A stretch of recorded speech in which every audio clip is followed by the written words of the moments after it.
ሰው አለ 50 ሚሊዮን ሰጥቶ ስሜን አትጥሩ ስላሴ ያውቁኛል አለ። የእኛ ምእመን እንዲህ ነው ይሁላችሁ። በቤተ ክርስቲያናችን ያሉት ምእመናን እንዲህ ያሉ ናቸው፣ እንዲህ ያሉ ናቸው። ከእግዚአብሔር ጋር እውቅና ያላቸው ናቸው፣ ቀረቤታ ያላቸው ናቸው። የእነሱ ጸሎት ብቻ ያሸንፋል። ሌላው ቀርቶ አትጥሩ ስሜን ስላሴ ያውቃሉ የኔን ስም። እባካችሁ ክብር አታስቀሩብኝ።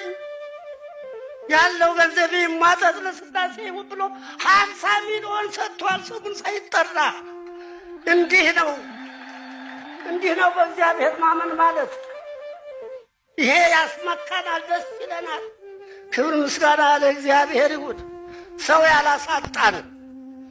ያላሳጣን ኢትዮጵያ የተከበረች ሀገር ናት። ሀገረ እግዚአብሔር ናት።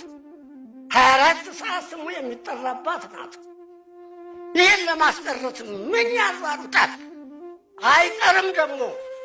አይቀርም ደግሞ በምንም አይነት የእግዚአብሔር ምስጋና ከኢትዮጵያ አይቋረጥም።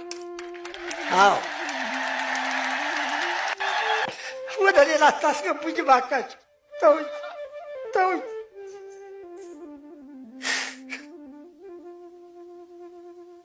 ሁላችሁም ወደ እግዚአብሔር ጩኹ። ደግሜያለሁ፣ ወደ እግዚአብሔር ጩኹ። ክርስቲያኖች አይታደኑም። የክርስቲያን ደም የሚፈስባት አይደለችም ኢትዮጵያ።